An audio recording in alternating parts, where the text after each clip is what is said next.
বন্ধু welcome back to my YouTube channel Santu take pro. তো বন্ধু আপনি ভাবছেন যে আপনি একটা কম্পিউটার কিনবেন, কিন্তু আপনি ডিসাইডেড করতে পারছেন না যে একটা ল্যাপটপ কিনবেন না ডেস্কটপ কিনবেন। কিন্তু আপনি এই ভিডিওটা যদি লাস্ট পর্যন্ত দেখুন তাহলে আপনি বুঝতে পারবেন যে আপনার জন্য কোনটা বেস্ট, ল্যাপটপ না ডেস্কটপ। আপনি নিজেই ডিসাইডেড করতে পারবেন, আপনাকে কারোর কাছে পরামর্শ নেওয়ার কোনো দরকার নেই। প্রত্যেকটা জিনিসের একটা অ্যাডভান্টেজ এবং ডিসঅ্যাডভান্টেজ থাকে, এটা আমরা সকলেই জানি। তো সেই অনুযায়ী আমি কিছু আপনাকে পয়েন্ট বলবো যে ল্যাপটপ এবং ডেস্কটপের অ্যাডভান্টেজ এবং ডিসঅ্যাডভান্টেজ, দেন আপনি নিজেই ডিসাইডেড করতে পারবেন যে আপনার জন্য কোনটা বেস্ট।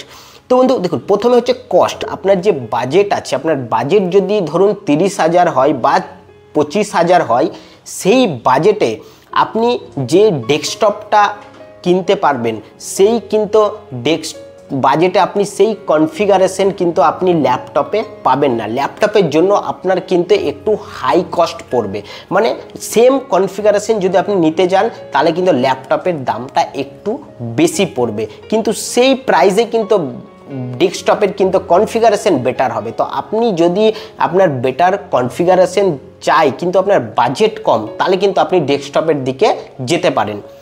নেক্সট হচ্ছে পোর্টেবিলিটি। দেখুন বন্ধু, আপনি ধরুন এইরকম একটা প্রফেশনালের সাথে যুক্ত বা আপনি এমন একটা কাজ করেন যে আপনাকে জায়গা ট্রাভেল করতে হয় এবং সেখানে আপনার কম্পিউটারের দরকার, কিন্তু সেই ক্ষেত্রে আপনাকে কিন্তু ল্যাপটপ নিতে হবে, কারণ আপনি ল্যাপটপটা ইজিলি আপনি ক্যারি করে এক জায়গা থেকে অন্য জায়গা নিয়ে যেতে পারবেন। কিন্তু ডেস্কটপ আপনি পারবেন না, কারণ ডেস্কটপের মনিটর আলাদা থাকে, সিপিইউ আলাদা থাকে, কিবোর্ড আলাদা, মাউস আলাদা এবং তার সাথে একটা এক্সট্রা ইউপিএস থাকে।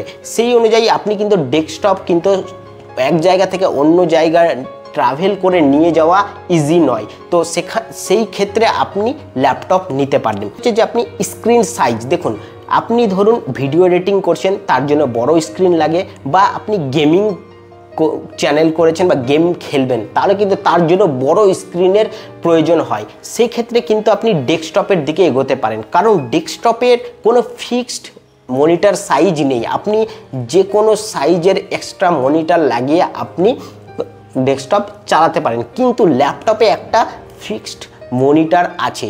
ল্যাপটপে আর একটা অপশন থাকে যে আপনি প্রজেক্টর ইউজ করতে পারেন বা এক্সটার্নাল মনিটর ইউজ করতে পারেন, সেটা আলাদা ব্যাপার। কিন্তু নর্মালি আপনার ল্যাপটপে ফিক্সড ডিসপ্লে থাকে। যদি বড় ডিসপ্লে দরকার তাহলে আপনি ডেস্কটপের দিকে যেতে পারেন, এবং নর্মাল আপনি ভাবছেন যে না আমার ল্যাপটপের ডিসপ্লে এনাফ, তাহলে কিন্তু আপনি ল্যাপটপের দিকে এগোতে পারেন। তো নেক্সট হচ্ছে আপনার আপগ্রেডিং। দেখুন বন্ধু, এই ডিজিটাল যুগে আপনি দেখবেন যে কোনো জিনিসের 6 মাস 1 বছর পর পর আপগ্রেডেশন হয় বা আপগ্রেড আসে। ধরুন আপনি একটা মোবাইল কিনেছেন, সেটা দেখবেন 6 মাস পর আবার একটা আপডেট মডেল বেরিয়ে গেছে, সেখানে আবার কিছু এক্সট্রা ফিচার্স দিয়েছে। একটা কম্পিউটার কিনেছেন এবং আপনি ইন ফিউচারে ধরেন ভাবছেন যে আপনার কম্পিউটারটা স্লো চলছে, সেই ক্ষেত্রে আপনি যদি সেই কম্পিউটারটাকে আপগ্রেড করতে চান তাহলে কিন্তু আপনাকে ডেস্কটপ নিতে হবে, কারণ ডেস্কটপে আপগ্রেডেশন অনেকটাই ইজি।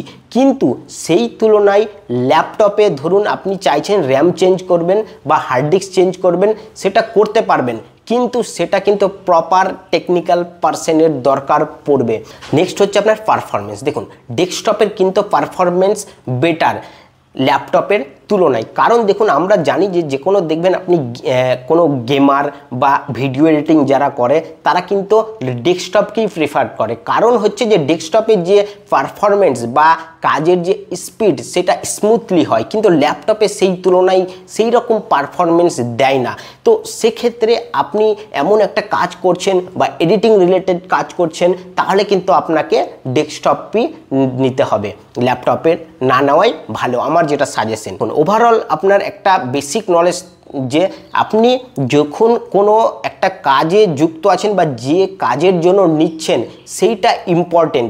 কারণ হচ্ছে ধরুন আপনি এক জায়গা থেকে অন্য জায়গায় যদি আপনার নিয়ে যেতে হয় কম্পিউটারটা, তাহলে কিন্তু আপনাকে ল্যাপটপ নিতে হবে, এবং আপনার যদি বড় স্ক্রিনের প্রয়োজন হয় তাহলেও কিন্তু আপনার ডেস্কটপ নিতে হবে, ল্যাপটপ নিলে চলবে না। এবং আপনি যদি ধরুন বাড়িতে বসে কোনো কাজ করছেন তাহলে কিন্তু কম বাজেটে বেটার কনফিগারেশন আপনি ডেস্কটপ পাবেন। আশা করি আপনার ডেস্কটপ এবং ল্যাপটপ সম্বন্ধে বেসিক যে নলেজ সেটা ক্লিয়ার হয়ে গেছে। মেন জিনিস হচ্ছে আপনার নিড, আপনি কি জন্য কম্পিউটারটা কিনতে চাইছেন তার ওপর ডিপেন্ড করবে আপনি ল্যাপটপ নেবেন না ডেস্কটপ নেবেন। তো আজকের মতন এখানেই, পরবর্তী ভিডিওতে আবার দেখা হবে। অবশ্যই ভিডিওটিকে শেয়ার করবেন।